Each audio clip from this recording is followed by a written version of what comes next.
I mean, that is the question.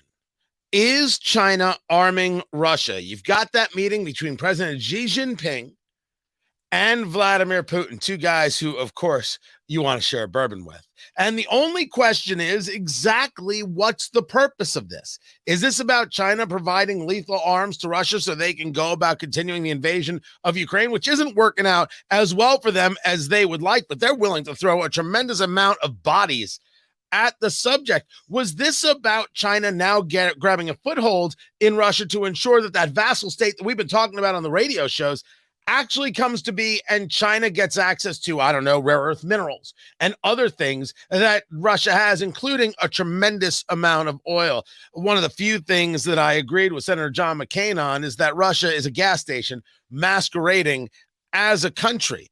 And what of Russia's other moves, like in Norway? Guys, welcome to the show presented by Americans for Prosperity, AmericansForProsperity.org. Economic liberty, free speech. These are the people. Let me bring in Major Mike Lyons right here, retired United States Army West Point graduate. And sir, you're my go-to guy for these things and for these conversations. You took a look at this meeting.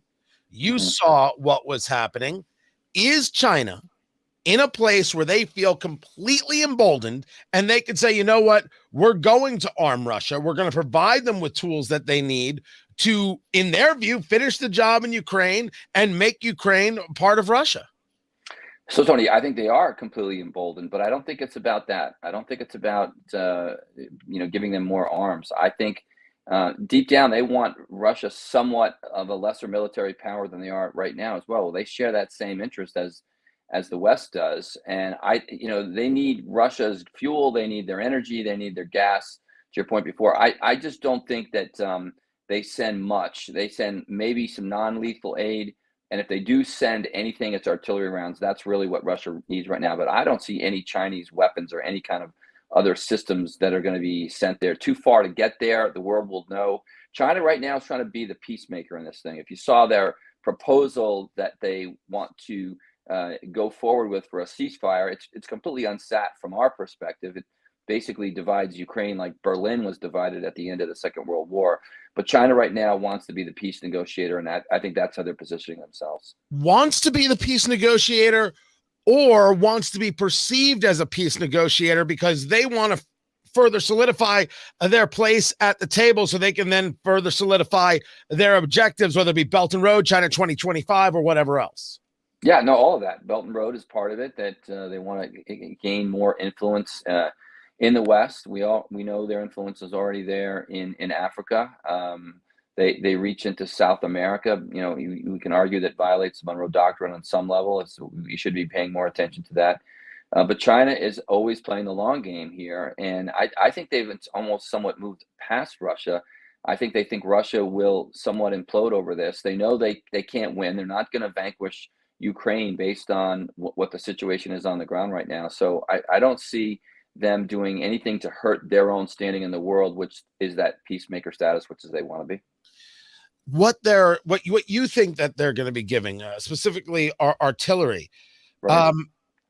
If you see a bullet change hands and you see the Chinese say, here you go, here's a pallet, here's multiple pallets, here's I don't know how many rounds we're talking about here, what we mean by our artillery and Toto, right? I'm using the term bullets, but of course we're talking about other things. What is that world's response? Because clearly the response is not one from the United States alone. Well, I think it's going to be subversive. What I mean by that is, having walked on a battlefield and overcome enemy positions in the Middle East, I saw rounds that were made in all different kinds of countries that were supposedly pointed back at us, that you kind of shake your head at, said, how did this enemy get a hold of these rounds? So I don't think they'll be caught, let's say, put it that way. They're not going to be in that position. It's possible, in fact, that some rounds have been launched already that might have found their way from a Chinese factory someplace. Although, again, the fact is that Russia just has so much military equipment, and they're starting to bring things from the other side of the Ural Mountains that they used to keep there when we used to have these arms treaties with them. They would take them off the battlefield, so to speak, and and take them behind the Ural Mountains. Well, we're seeing T-55s, T-60s, other tanks, T-64s, other tanks now that are heading towards that battlefield. So Russia still has a significant amount of munitions to go before China really has to provide them something. But again, if it's anything, it's going to be artillery rounds. So how much of this is what you would consider a tactical move from China in an actual fulfillment, right? You're saying it might be a ways to go because Russia still has plenty that they're working with, although we constantly hear those varying reports. And how much of this is the psychological play? Now China's something else that we have to worry about. And what would you argue is a rational response from the United States, if any? Yeah, no, it's the psychological play. It's a great point, and a lot of it has to do with messaging, because now the message is China is on the side of Russia, and as the world is becoming back to the future with regard to East versus West, and now it's far East, frankly. I think that Russia now is well aligned with China. You have India also is in that same camp, North Korea, Iran, and I think the world is getting to that place just a lot faster. So I think part of that messaging, that psychological issue is the fact that Russia now is aligned with China. You go back to the previous administration. If there's one thing Donald Trump did not want to have happen, was exactly this: have the Chinese and the Russians kind of get together. If we had kept the Russians at somewhat of an arm's length, and there's nothing wrong with having three large nuclear powers, kind of standing off with each other. But now those days are over. It's clearly Russia, China versus the United States and the West. Talking to Major Mike Lyons right here, retired United States Army. This is one of the questions that I received. That people are not convinced that China fears us, knowing Biden is weak. Is this a real concern for the United States, for the U.S. military, watching China engage? I mean, this is a pretty bold step, whether they give the artillery as you're describing it or not. It's a very bold step. Is the military worried that Biden is the reason that a lot of these things are happening? Well, if the military is worried, they're not going to say, but clearly you look at history and it shows that Joe Biden does not have this personal deterrence that other presidents had, like Ronald Reagan had, in most cases, like Donald Trump had. And on the flip of that, you saw Barack Obama talk about a red line in Syria, and then that was crossed, and he never did anything about it. So it does depend on the personality. And right now, you just have a president that's just all over the place when it comes to what he thinks and where this is going. Obviously, his support of Ukraine seems to be more based on what Congress wants to do. I don't think he doesn't have the same kind of vision that we remember from Ronald Reagan about the Soviet Union being an evil empire and the like. I don't think that he has that same deterrence. And plus, here's a president that says in the past, China's not the bad guy. That's they're the ones he's done business with them in a lot of different ways. So he looks at it maybe as that kind of economic tie. If we're all tied together economically, we won't go to war with each other. But if there's one thing the fight in Ukraine has proved, that that's not the case. That did not deter Russia from attacking Ukraine. When we talk about Russia, and we keep hearing that Ukraine is fighting the good fight there and keeping them at bay. They've been able to take back land. We hear this back and forth, and we hear about the Russian army isn't what we thought that it was. And I truly believe that the Russian army is not what we thought that it was, but it certainly seems like they've got a lot of people they can throw at a problem. Let me share this with you. This was NBC News saying that they received these videos about Russian subs stepping up patrols and stepping up movements in these areas where they have undersea pipelines, where you've got this oil and natural gas that's going to Europe, telecommunications that connects Europe to the United States, and they're seeing Russian movement. So if I, a layman, was engaging this conversation, Major, this is Russia moving on two fronts, or at least trying to create some noise on another front, while I'm being told that they don't have the capacity to handle things in Ukraine. What it says to me is Russia does have the capacity to handle things in Ukraine, and they're trying to make sure everybody knows that they're big and tough. Are they? And how concerned should the Norwegians and the rest of the world be?